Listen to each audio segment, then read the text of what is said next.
क्या यह प्रश्न कभी आपको परेशान नहीं करता है कि माउंट एवरेस्ट, जिसकी ऊंचाई 8,848 मीटर अर्थात 29,030 फीट है, उसको अभी तक लगभग 6,300 से भी ज्यादा लोग फतह कर चुके हैं, जबकि कैलाश पर्वत, जिसकी ऊंचाई सिर्फ 6,638 मीटर अर्थात 21,778 फीट है, आज तक कोई भी व्यक्ति क्यों नहीं फतह कर पाया। कैलाश पर्वत पर्वत नहीं बल्कि एलियन द्वारा बनाया गया एक पिरामिड है तथा भगवान शिव भी एक एलियन है। इन रहस्यों को जानने के लिए इस वीडियो को अंत तक देखें। आप देख रहे हैं स्पिरिचुअल हिंदू। अगर आप भी शिव को भगवान मानते हैं तथा एक सच्चे सनातनी हैं तो चैनल को सब्सक्राइब कर दें। हमारे हिंदू पौराणिक मान्यताओं के अनुसार कैलाश पर्वत को भगवान शिव का निवास स्थान माना गया है। विष्णु पुराण के अनुसार कैलाश पर्वत कोई आम पर्वत नहीं बल्कि यह रूबी, सोना एवं अन्य बहुमूल्य पत्थरों से बना है। कैलाश पर्वत लगभग 2 करोड़ साल से भी ज्यादा पुराना है तथा हिंदू शास्त्रों के अनुसार ऐसा माना जाता है कि कैलाश पर्वत संपूर्ण पृथ्वी का केंद्र बिंदु है। लोगों में ऐसी मान्यता है कि कैलाश पर्वत पर आज भी शिव और पार्वती ध्यान मुद्रा में मग्न हैं। 2016 में नासा ने कैलाश पर्वत की एक फोटो सैटेलाइट से ली थी, जिसमें भगवान शिव का चेहरा स्पष्ट दिखाई दिया था। कैलाश पर्वत को अध्यात्म का केंद्र बिंदु माना जाता है। क्या आपको यह आश्चर्यजनक नहीं लगता कि उत्तरी ध्रुव कैलाश पर्वत से 6,666 किलोमीटर तथा दक्षिणी ध्रुव ठीक इसके दोगुनी दूरी अर्थात 13,332 किलोमीटर की दूरी पर है। कैलाश पर्वत के केंद्रीय अक्ष एक्सिस मुंडी को आध्यात्मिक अक्ष भी माना जाता है तथा रामायण में भी इसका सटीक वर्णन किया गया है। कैलाश पर्वत के पास 2 सरोवर हैं, एक है मानसरोवर तथा दूसरा है लेक राकसताल। मानसरोवर को जहां पवित्र माना जाता है तो दूसरी ओर राकसताल को अपवित्र। ऐसी मान्यता है कि जब रावण शिव को प्रसन्न करने के लिए कैलाश आया था तो उसने एक एक करके अपने 9 सर काट दिए थे। इन सिरों को काटने से जो रावण के शरीर से रक्त प्रवाहित हुआ था उसी से राकसताल का निर्माण हुआ है। माना जाता है कि यदि कोई भी तीर्थयात्री इस राकसताल पर जाए और उसका सम्मान न करे तो उसके साथ बहुत ही बुरा हो सकता है। राकसताल का पानी पीने से बहुत ही ज्यादा गंभीर स्वास्थ्य समस्याएं भी उत्पन्न हो सकती हैं।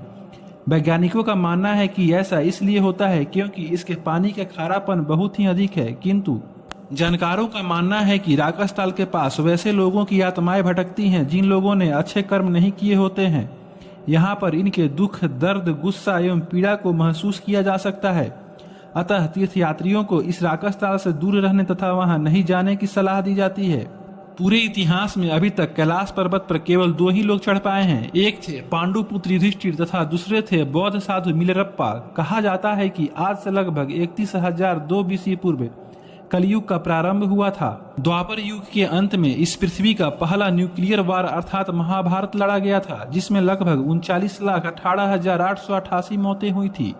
इसी युद्ध के पश्चात कलयुग का प्रारंभ हुआ था। महाभारत का युद्ध जीतने के पश्चात पांडवों ने 36 वर्षों तक शासन किया था, किंतु श्री कृष्ण की मृत्यु के पश्चात जीवन जीने की उनकी इच्छा समाप्त हो गई और नारद मुनि के सलाह से वे लोग स्वर्ग लोक की यात्रा के लिए कैलाश पर चढ़ाई शुरू कर दिए। चूंकि ऐसी मान्यता है कि स्वर्ग का रास्ता कैलाश से होकर ही जाता है, किंतु रास्ते में कैलाश पर्वत से गिरकर एक एक कर द्रौपदी एवं चारों पांडवों की मौत हो गई थी। सिर्फ युधिष्ठिर ही थे जो सदैव स्वर्ग पहुंचे थे, क्योंकि युधिष्ठिर ने कभी भी अपने जीवन में धर्म का त्याग नहीं किया था। फरवरी 2022 में एक रिसर्च में यह दावा किया गया था कि युधिष्ठिर का फ्रोजन बॉडी आज भी कैलाश पर्वत पर मिल सकता है।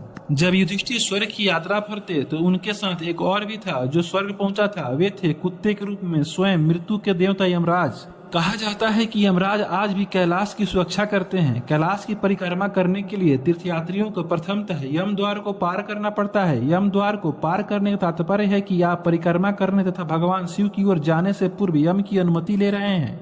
कहा जाता है कि यम द्वार को पार करने के पश्चात पीछे मुड़कर नहीं देखना चाहिए, क्योंकि पीछे मुड़ के देखने का तात्पर्य है कि आप यम का सम्मान नहीं कर रहे हैं, और यदि आप ऐसा करते हैं तो तीर्थ यात्रा के दौरान या उसके बाद आपके साथ बहुत ही ज्यादा बुरा भी हो सकता है।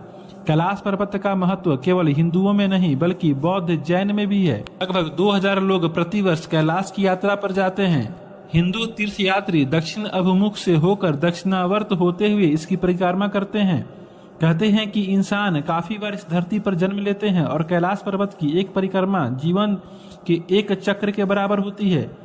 हिंदुओं में मान्यता है कि कैलाश की परिक्रमा से मोक्ष की प्राप्ति होती है, अर्थात जीवन मृत्यु के बंधन से छुटकारा मिल जाता है। ऐसा पाया गया है कि इस पर्वत पर समय ज्यादा तेजी से आगे चलता है। जब पर्वत यात्री कैलाश यात्रा पर जाते हैं तो उनके नाखून 12 घंटों में ही इतने बड़े हो जाते हैं जितना 2 हफ्तों में होता है। कई यात्रियों के बाल सफेद तथा काफी लंबे हो जाते हैं। तीर्थयात्रियों के चेहरे पर अक्सर झुर्रियां भी आ जाती है। ये तो जानकारी थी कैलाश यात्रा की, लेकिन जब बात कैलाश की चोटी पर चढ़ने की आती है तो कैलाश की चोटी पर चढ़ने की अनुमति नहीं है, किंतु पिछले समय में कई लोग इस पर चढ़ने का असफल प्रयास कर चुके हैं। कई लोगों का मानना है कि कैलाश की चढ़ाई उसके खड़े ढाल के बनावट के कारण मुश्किल है। वास्तव में कैलाश की बनावट एक पिरामिड जैसी है, तो हो सकता है कि कैलाश कोई पर्वत ही नहीं हो, बल्कि 2 करोड़ साल पहले एलियंस द्वारा बनाए गए कोई उन्नत पिरामिड हो। रशियन साइंटिस्ट डॉक्टर अर्नस्ट मुलाशदेव का भी यही मानना था कि यह एक पर्वत नहीं बल्कि किसी प्राचीन उन्नत सभ्यता द्वारा बनाया गया एक पिरामिड है।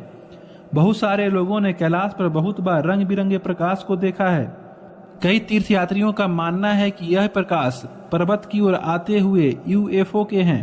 काफी यूएफओ और एलियंस को तीर्थयात्रियों द्वारा स्पॉट किया गया है। वहीं दूसरी ओर हिंदुओं का मानना है कि यह दिव्य प्रकाश प्रातः के 3:30 बजे से लेकर 5 बजे के बीच दिखाई पड़ता है। इस समय को हिंदू धर्मशास्त्रों में ब्रह्म मुहूर्त माना जाता है और कहते हैं कि इस समय पर काफी सारे देवी देवता स्वर्ग से कैलाश पर उतरते हैं। इस प्रकाश पुंज को हिंदू धर्मशास्त्रों में दिव्य ज्योति कहा गया है।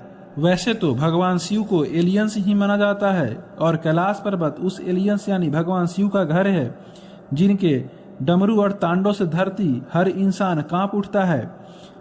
रात को सोते वक्त कैलाश पर डमरू की आवाज अक्सर सुनाई देती है और इस डमरू की आवाज के साथ सुनाई देता है ओम का जाप। कई तीर्थयात्रियों का यह कहना है कि उन्हें सिर्फ डमरू की गूंज का आवाज ही नहीं बल्कि वो डमरू बजता हुआ महसूस भी होता है।